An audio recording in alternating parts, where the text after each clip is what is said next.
No início, quando eu comecei a operar, o gráfico era a única ferramenta que eu utilizava para comprar ou vender um ativo, tá?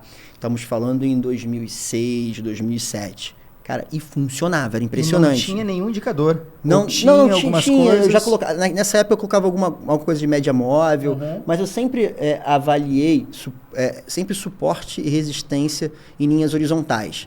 Ótimo. Qual era o meu conceito, né, inicial que eu percebi? Eu pensei assim, cara, por que a análise gráfica funciona? Falei, cara, porque tem um monte de gente fazendo a mesma coisa. Eu entrava num fórum, na época, de corretora, e todo mundo estava comentando os mesmos ativos. Eu falei, cara, então todo mundo está de olho no rompimento desse ponto. Por que esse ponto? Porque esse ponto aqui é o mais claro, mais fácil de se ver. São linhas horizontais de resistência e suporte. Então, eu comecei a olhar isso, só operava isso, e deu super certo, né? Deu super certo por alguns anos. Eu operava ativos de liquidez um pouco menor, porque eu tinha a estratégia de fazer o seguinte, eu fazia uma analogia com a mesa de pôquer. Imagina assim, você tem um prêmio de 50 mil reais para você ganhar, beleza? Vale 50 mil reais, independente da mesa que você vai sentar. Você vai sentar você tem a opção, você vai sentar numa mesa só de competidores internacionais, experts em pôquer, ou você vai sentar, só que tem a opção de você sentar numa mesa de amadores, que ninguém entende nada de pôquer. Então você vai escolher na de amadores, que é mais fácil. Exato. Então, eu detectava, eu operava ativos que tinham, que eram de pessoa física na época, que não tinha institucional operando, cara, na boa, Forjas Taurus, né? Putz, ninguém operava, sabe, alguns ativos, Tectoy, Telbi. Cara, e nessa época tinha, esses ativos tinham volume, era um negócio, até pro meu financeiro na época, era algo suportável, né? E não tinha alavancagem, então eu não gostava de operar a opção. Índice futuro na época era só a caixinha, não tinha eletrônico, não tinha mini índice, mini dólar.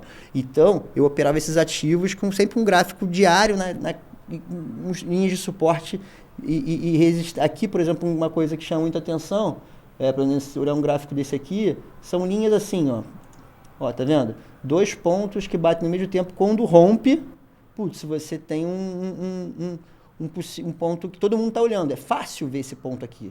É muito fácil, que nem esse ponto aqui também, quando você rompe aqui, também é fácil, tá? Então, sempre eu buscava pontos mais fáceis.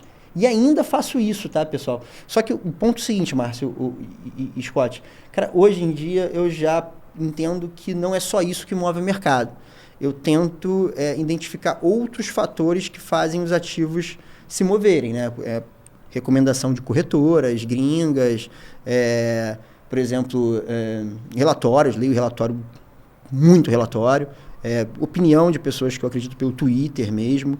Cara, consigo acessar informações pela plataforma Bloomberg, que faz uma diferença, tá? Existe pessoal, ainda existe uma assimetria entre o que o investidor institucional possui de informação e o que a pessoa física tem de informação.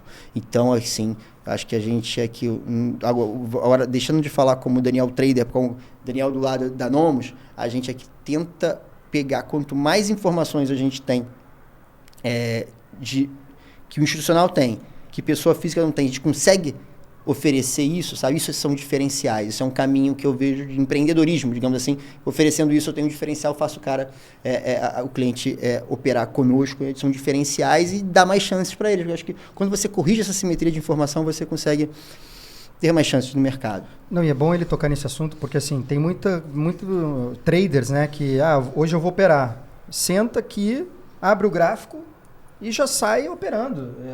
Eu acredito que você olhando maiores informações, né, isso vai fazer com que você chegue mais preparado do que aquele cara que simplesmente só ligou o gráfico.